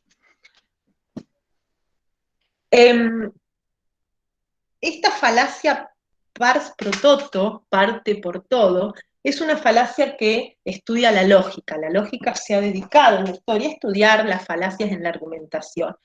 ¿Qué es la falacia pars pro toto? Tomar una parte por el todo. Cuando en un texto se habla de los hombres, damos por supuesto que hablamos de las mujeres también, ¿no? Entonces, y en realidad cuando hablamos de hombres, los hombres no son las mujeres somos las mujeres y los varones somos los varones. Todo esto que Simone de Beauvoir no profundizó, va a dar lugar después a los debates en torno a lo que hoy llamamos lenguaje inclusivo. En su texto, Simone de Beauvoir entonces nos invita a cuestionar estos 3 discursos. Primero, los discursos esencialistas. De esto no tengo que explicar mucho porque ustedes ya acabamos de hablar de Sartre y del existencialismo. Esta idea de que hay una esencia que nos define. No, no hay una esencia que nos define. Precisamente Simone de Beauvoir, como buena existencialista, defiende la idea de que las personas no somos nada por naturaleza. Por lo tanto, podemos construirnos en lo que decidamos. Y esto lo analiza para problematizar el patriarcado. Esta idea de que las mujeres por naturaleza somos sumisas, tenemos habilidad para cuidar, para ser mamás y tenemos como un mandato de que tenemos que ser... No, esos son discursos esencialistas que Simone de Beauvoir va a cuestionar desde la filosofía existencialista. También cuestiona el psicoanálisis de Freud, el psicoanálisis freudiano, que considera que la única sexualidad normal es la masculina y que considera a las mujeres como construyendo una sexualidad de tipo defectuosa, y también va a cuestionar a la revolución del proletariado, a la revolución marxista, que termina siendo masculina. Dice ella que en la mayoría de las revoluciones las mujeres, digamos, se ponen la camiseta y salen a luchar a la par de los varones, y arriesgan su vida igual a los varones y empuñan las armas como los varones, pero cuando esa revolución termina, las mujeres vuelven a ser sumisas madres y amas de casa, y la situación de ellas no se modifica.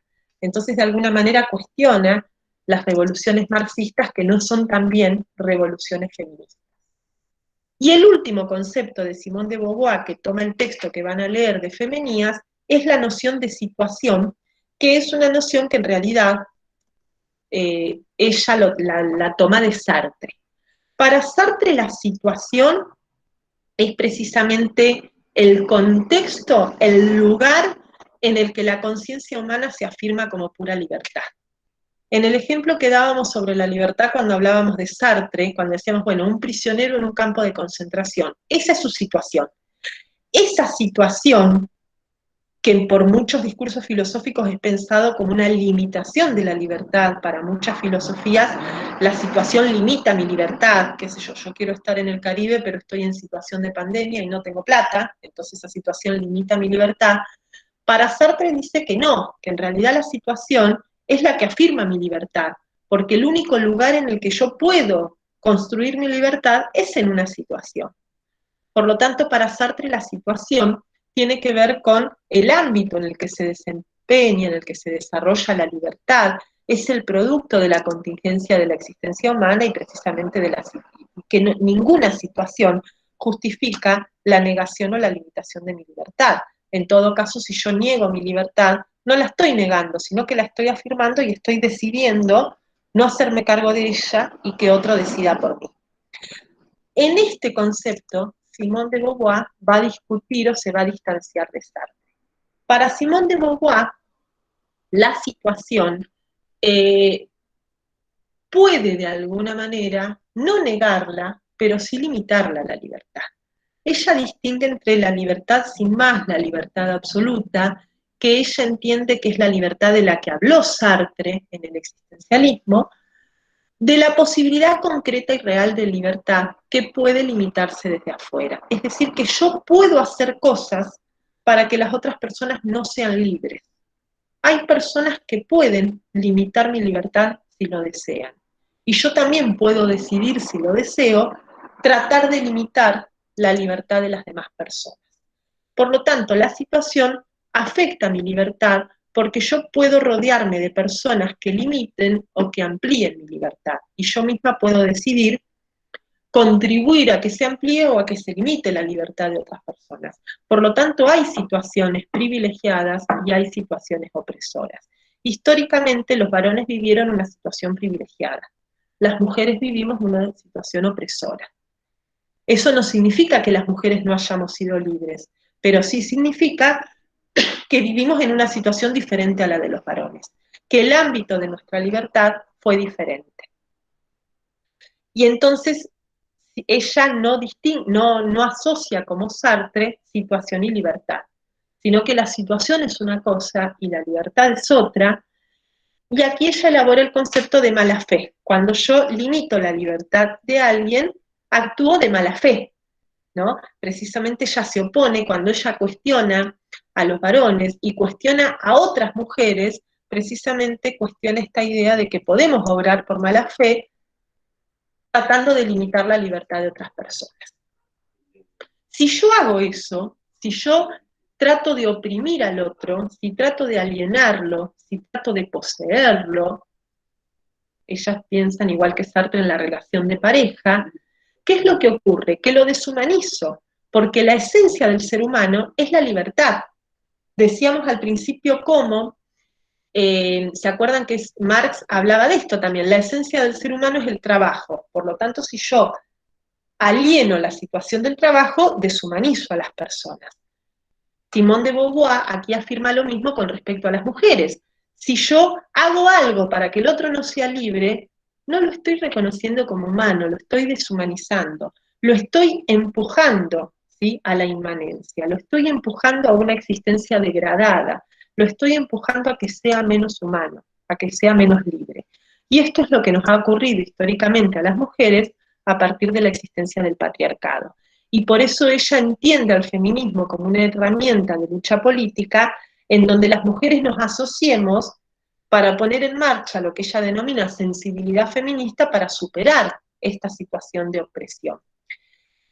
Ahora, si bien ella defiende la responsabilidad ética individual de cada mujer, comprende y sabe que el problema no es individual, sino estructural. Es decir, el problema no es de Macarena, sino que el problema es social, es político y es de toda la estructura social. Por ello, ella habla de complicidad recíproca. Ella cuestiona a otras mujeres precisamente porque entiende que hay muchas mujeres que son cómplices de sus propios opresores. Hoy diríamos, hay mujeres que son más machistas que los varones, ¿no es cierto? Entonces terminan siendo cómplices del mismo sistema que las oprime a ellas mismas. Y el problema no es solamente que ellas se mantienen oprimidas, sino que fomentan la opresión de las demás también. Bueno, hasta aquí. Profe, ¿podría dar un ejemplo de esto de la complicidad recíproca? Sí, por ejemplo, las mujeres que... ¿Siguen viendo mi pantalla? No. Ah, bien. Sí, las mujeres, por ejemplo, que fomentan estos discursos machistas. Por ejemplo, las mujeres, la mamá que le dice a la hija, hija, ¿para qué vas a salir a trabajar? Quédate en tu casa con los nenes. Los nenes te necesitan. Y esto dicho no por un varón, sino por otra mujer, que debería contribuir a mi liberación y no a mi opresión. ¿Se entiende? Mujeres que defienden el sistema patriarcal. ¿Se entiende? Sí. Ella, por ejemplo, fue pionera de las luchas de reclamos por el aborto legal, ¿no? Las luchas de los movimientos feministas en defensa del aborto, que por ahí hoy están tan vigentes. Fíjense, estamos hablando de hace 70 años atrás, y Simone de Beauvoir participaba en marchas y en manifestaciones de la Francia de, no sé, 1950, 1960, 1970, en defensa de el aborto, ¿no es cierto?, de este poder de decisión de las mujeres.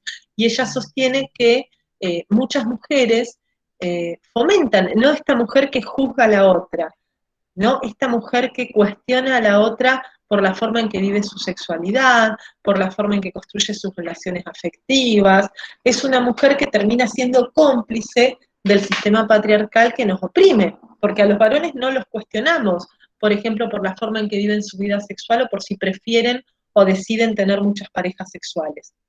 A las mujeres sí, y muchas veces las mujeres somos más cuestionadas por nuestras propias compañeras mujeres que por varones. Entonces esta es la denuncia que hace Simone de Beauvoir con respecto a la complicidad de muchas mujeres con su propio opresor, ¿no? Diríamos el síndrome de Estocolmo, diría después la psicología, ¿no? Esta complicidad con la situación de desigualdad y de opresión. ¿Se entiende? Sí. Bueno, hasta aquí llegamos por hoy. No sé si hay preguntas, si hay dudas. Como les decía al comienzo, dentro de 2 semanas no nos vamos a encontrar, por lo menos no nos vamos a encontrar así con una clase organizada. Por supuesto que si hay alguien que quiera charlar, que quiera hacer consultas, que quiera que nos encontremos, no hay ningún problema, pero no voy a organizar una clase sincrónica como la de hoy, porque ya dentro de 2 semanas vamos a estar cerrando todo y la idea es que dentro de 2 semanas quede trabajando solamente con las personas que me deben algún escrito, algún trabajito y demás. Con respecto a los trabajos, recuerden que la idea es tratar de generar la mayor cantidad posible de instancias de reescrituras. Quiero decir, después que ustedes me reentreguen las reescrituras del cuarto y último trabajo, es decir, ustedes tienen el lunes que entregarme el cuarto trabajo. Una vez que yo corrija el cuarto trabajo, como siempre, voy a poner una fecha de entrega de reescritura del cuarto trabajo. Esa fecha no solamente va a ser para quienes tengan que reescribir, sino también para quienes no hayan llegado a entregar el lunes. Por ahí están muy a las chapas, muy a las corridas, no llegan al lunes, necesitan unos días más, van a tener plazo hasta esa fecha. Pero después voy a poner una nueva fecha, que por supuesto va a ser bien a fines de noviembre, e incluso puede ser los primeros días de diciembre, para que me entreguen cualquiera de las 4 reescrituras, quien lo desee. Es decir, quienes tengan que seguir reescribiendo, ya sea el práctico 1, el 2, el 3 o el 4, van a tener una nueva posibilidad de entregarlos en caso de que no hayan llegado a cumplir con las fechas que se propusieron a lo largo del cuatrimestre, porque por ahí en muchos casos el no llegar no tuvo que ver con no leer o con no sentarse o con no cumplir, sino con un montón de circunstancias que tienen que ver con este contexto complejo en el que estamos. Por lo tanto, la idea es que se pueda seguir reescribiendo. O sea que si hay gente que tiene que reescribir, por ejemplo, el práctico 1 o el práctico 2, aunque ya pasaron las fechas de reescrituras, van a tener a fin de año una nueva fecha de reescrituras, ¿sí? De los 4 trabajos. Es decir, la idea es que las reescrituras se puedan hacer 2 veces. La primera vez ya la hicieron, digamos, por lo menos de los 2 primeros prácticos, y una segunda vez va a caer a final del cuatrimestre. La idea es que yo dentro de 2 semanas esté trabajando con la gente que me está debiendo reescritura fundamentalmente. Por lo tanto, no nos vamos a encontrar en una clase como la de hoy. Yo les quería proponer una pequeña actividad de cierre, pero viéndola ahora, por ahí la voy a dejar y se las voy a proponer al final, la semana que viene o la otra, aunque no nos veamos y nos encontramos, se las propongo virtualmente, después me la enviarán. ¿Se entiende? ¿Preguntas? ¿Dudas? Antes de... Sí, profe, yo tengo una pregunta particular con respecto al último trabajo. Sí. Mi idea era, con respecto a la pregunta de la consigna 1, plantear una idea similar a lo que plantea el contractualismo con lo que plantea Marx, la teoría marxista en base al trabajo. Sí. Quería plantear como una conexión de similitud. Sí, podía pensarlo desde así con respecto a la imagen que elegí. Sí. Es La bastante consigna 1 particular la era la de las pregunta, imágenes. pero mi idea es si lo puedo hacer. Sí. Con respecto al contractualismo y a Marx, ¿qué es lo que hay en común entre el contractualismo y el Marx? La forma de pensar el trabajo como fuente primaria de conexión entre el hombre y el mundo, ¿no? Que esto es lo que va a cuestionar la filosofía que estamos viendo ahora. Para un Sartre o para un Heidegger, la forma primaria en que el hombre se conecta con el mundo no es la relación de conocimiento, como era para Descartes, para Hume o para Kant, ni tampoco es el trabajo, como era para los contractualistas y como era para Marx, sino que es la aparición de la conciencia, del lenguaje que no piensa el mundo en términos de conocimiento, sino que vive en el mundo, como decíamos con Heidegger. Pero el punto en común entre los teóricos contractualistas y Marx, por ahí es esta forma de pensar el trabajo, ¿no? De pensar que el trabajo es una actividad propiamente humana, que otras especies no desarrollan, y que es la fuente que construye propiedad, ¿no? Para un Locke, el trabajo es el origen de la propiedad privada. Yo soy dueña de mis propiedades porque las trabajé, porque, ¿no? Todo lo que tengo lo hice trabajando, dirían algunos discursos sobre esta idea de que si yo, qué sé yo, este árbol no es de nadie y yo le pongo mi trabajo, tengo derecho a que el árbol pase a ser mío. Este es el origen de la propiedad privada para Locke. Para Marx, que es muy crítico de la propiedad privada y que entiende la propiedad privada como fuente de injusticia, sin embargo sigue entendiendo al trabajo como origen de la propiedad y como origen de la relación entre el hombre y el mundo. El trabajo es esta, ¿no? ¿Se acuerdan de esta relación dialéctica entre el hombre y el mundo que se da a través del trabajo, no a través del pensamiento, como pensaban las filosofías de la Ilustración o del Iluminismo? ¿Se entiende? ¿Respondo un poquito a la pregunta? Sí. Que claro, mi duda era si estaba orientada y si podía hacerlo así. Sí, sí, sí, sí, pero sí que queden claros estas, digamos, estos puntos. Vieron que yo siempre les insisto en los trabajos que queden claras estas semejanzas y diferencias, digamos, ¿no? Eh, hay puntos en común entre las formas de pensar el trabajo que tienen los contractualistas y la forma de pensar el trabajo que tiene Marx, pero hay algunos puntos en común. Después, digamos, vienen así, después Locke se va para allá y Marx se va para allá, digamos, ¿no? Se van a pensar esa actividad de formas muy diferentes y con sentidos muy diferentes también para la sociedad, para la cultura, para la humanidad. Para Marx, la propiedad privada que se construye a través del trabajo ha sido históricamente fuente de injusticia, porque aparte la burguesía no se ha enriquecido gracias a su trabajo, sino que se ha enriquecido gracias a este proceso de apropiación originaria, en donde, dicho en criollo, total este video lo vamos a ver nosotras nomás, afanó a cuatro manos a los campesinos en el interior de Europa y a las otras culturas y a los otros pueblos en el exterior de Europa. Por ejemplo, a los pueblos originarios de nuestro continente. Marx es muy crítico con eso. ¿Sí? ¿Se entiende? Sí. ¿Alguna otra duda, alguna otra pregunta? Bueno, entonces, por hoy, ahora en un rato, ahora me voy a quedar subiéndoles los materiales. Dentro de un ratito voy a mandar los trabajos evaluativos que me faltan, que me están faltando enviar 4 o 5, y recuerden, igual les voy a recordar en el mail que les envíe, quienes no hayan llegado a entregar el trabajo evaluativo número 3, tienen fecha hasta el 19 de noviembre para entregar las reescrituras, o quienes tengan algo que corregir.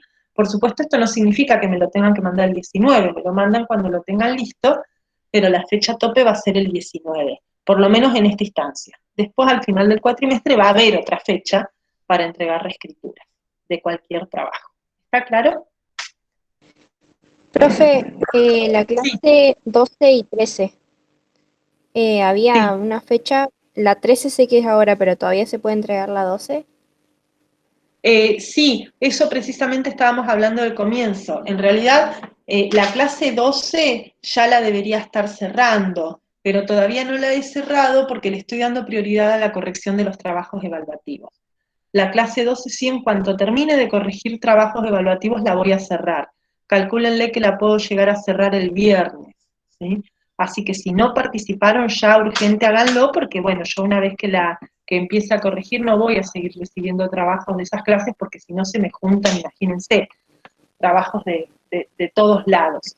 Sí, lo mismo con la clase 11 ya tiene 3 semanas, ya debería estar recontra cerrada, pero todavía no me senté a cerrarla porque estoy corrigiendo los evaluativos, que son bastantes, y que además llevan mucho tiempo, porque bueno, en general son escritos extensos.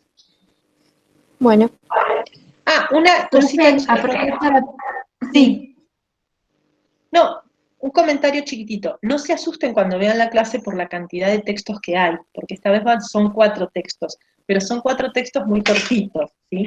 Les voy a dejar una ficha de cátedra de Sartre, que es muy cortita, junto con fragmentos del existencialismo es un humanismo, como les decía al principio, pero son, qué sé yo, 4 páginas. Y lo mismo con Simón de Beauvoir. Les voy a dejar un texto que analiza, este texto de Femenías, que analiza la filosofía de Simón de Beauvoir, y fragmentos del segundo sexo.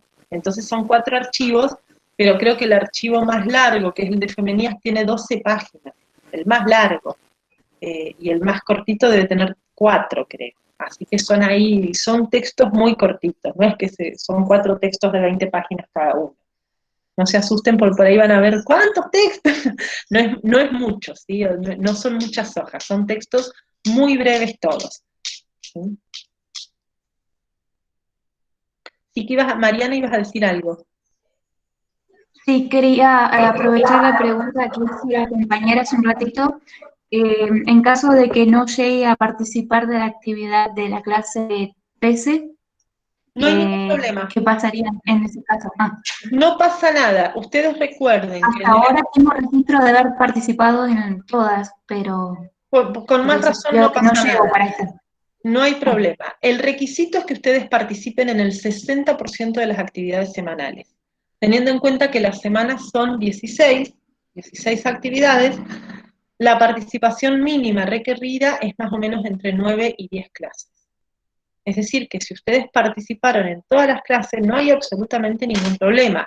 Por ahí sí se tienen que poner las pilas y participar de estas últimas clases y no dejar pasar la gente que tiene, qué sé yo, que participó en 6 clases, que participó en 7.